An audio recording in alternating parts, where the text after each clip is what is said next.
Welcome to Channel AMEC, your insight to the Australian visa system.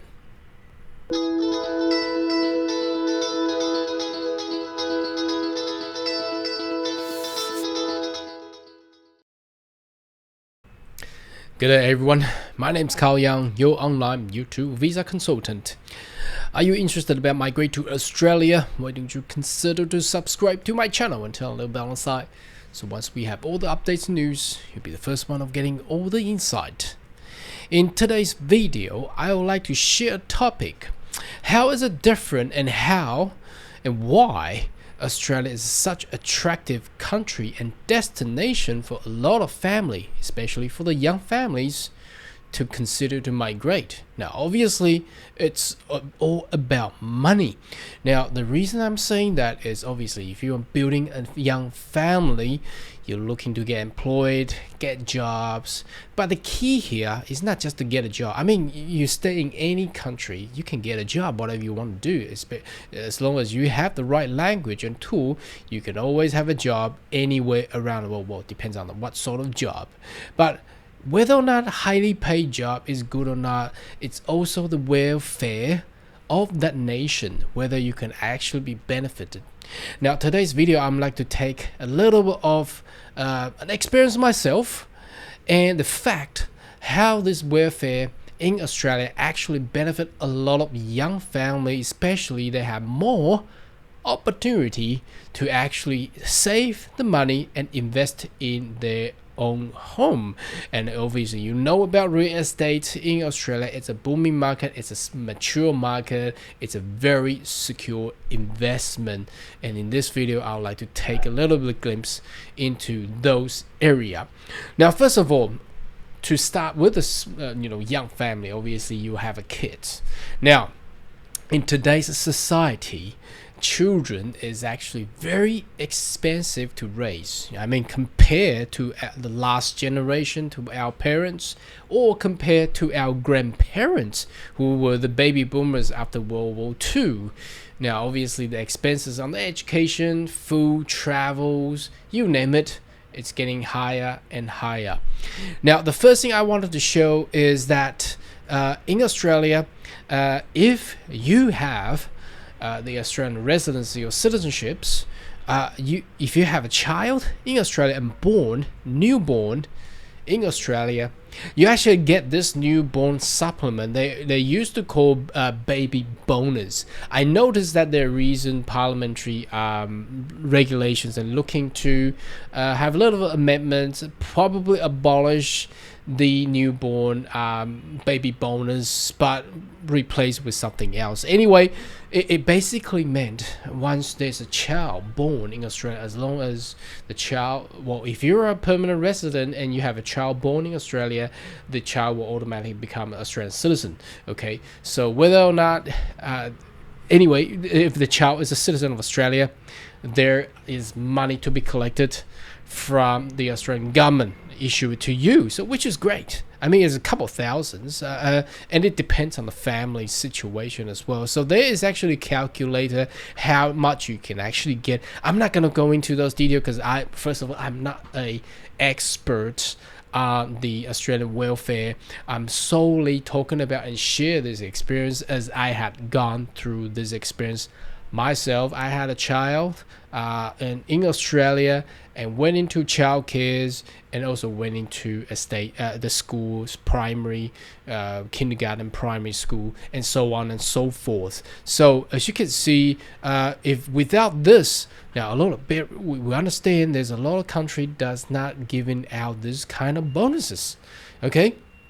And if not, you need to have those savings to raise the children yourself.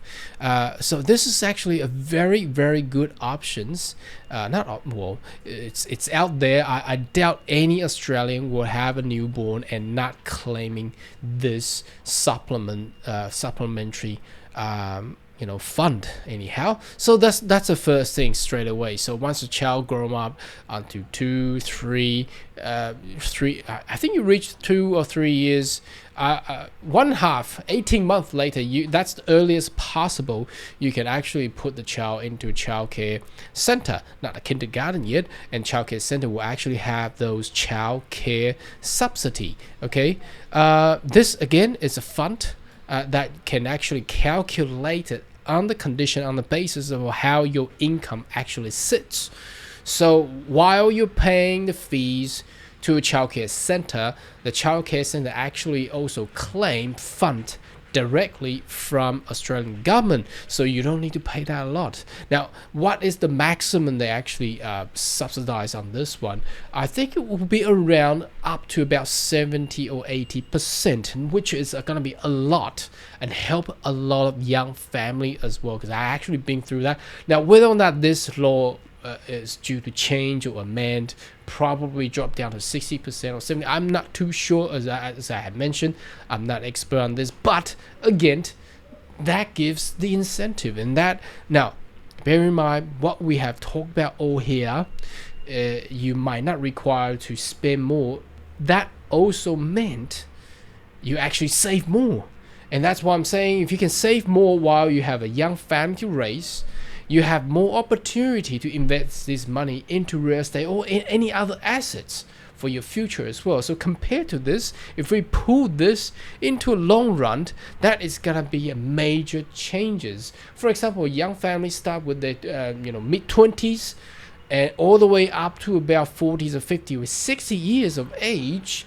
If we put two young families starting in the same timeline, if you're an Australian citizen or you have Australian residency, as the time prolong longer, you're getting more and more assets and value of your life, and that is a major difference, and that is where the attractions is as a nation and destination of Australia. Now, further onwards, we're going into once the kid grown up, or obviously until age of 6, they need to go to preschool or state school, and let's have a look. There's also this is actually a topic being written by the Good Schools guy. Okay, so we're taking this as a reference. So let's check it out. There's some good numbers and tables up here. So how much you actually pay for children's schooling. Now that's counting from preschool all the way up to year 12. Now, not looking at this, thinking about putting your child into a good school, outside of Australia. I mean, there's also a good one in Canada, UK, and USA. But if you're in other countries other than that, putting the private, especially, it's going to be very, very costly. And here again, if we're looking at the government side, okay? Now, bear in mind, this is from preschool year 6 up to year 8, age of 18. That's 12 years. Okay, 12 years of education, or the cost, if you put them into the public school, national wise, you're only gonna spend around 63,251. 12 years. Wow. That's a lot of saving, but obviously you can put them into independent one. That will be a little bit more costly, but you can choose. I mean, even if you compare to independent or the private school of Australia, in other countries in Asia, or perhaps in UK or USA, that is again a much cheaper option as well. But obviously I cannot think of anything in Europe. There's also a very good education system in Germany as well. But again, we're talking about Australia. A lot of the migrants are interested about this. I think this is a major, huge thing here. Now, further onwards, once you graduate from high school, where do you go? You go to university, or perhaps go into a diploma, a technic, institution. Doesn't matter. There's also another fee help. That's another Australian government's funds that the young adults as a student could actually apply for, which basically covers, I don't know, probably 90%, 99% of your tuition fees and you pay it off after you got a job. So again, that's another opportunity. Now, if we count all this all up together, that's a huge saving. If we're solely looking at the tuition fee of the private school, if you've only got one kid, okay, you've got two kids, those money, those saving, you can actually buy and purchase a house already. Purchase probably two during those long year of 10, 12 years, or 13 or 14 years. And that is what I'm trying to say here, is the opportunity, the attractiveness of Australia as a destination for young families is actually out there. It's not just solely about jobs. It's about the welfare. It's about the children's education. It's about how much saving you can actually gain through the welfare system there. Now, finally, we need to talk about the average salary and wage as well. Obviously, you don't want to take your average salary from elsewhere in Asia, for example, to compare with Australia's income salary level. So as you can see here, there's another news came from news.com.au. This was done August this year, 2021. So here's the date. Okay, the Australian average full-time salary now above 90,000. Well, looking at this and compared to the cost of education that you actually are required to pay for, this is huge. I mean, if we go back to see the tuition fee for the school, and you got the subsidy for childcare, and also the newborn bonuses, and plus you have opportunity to have this kind of annual wage and salary.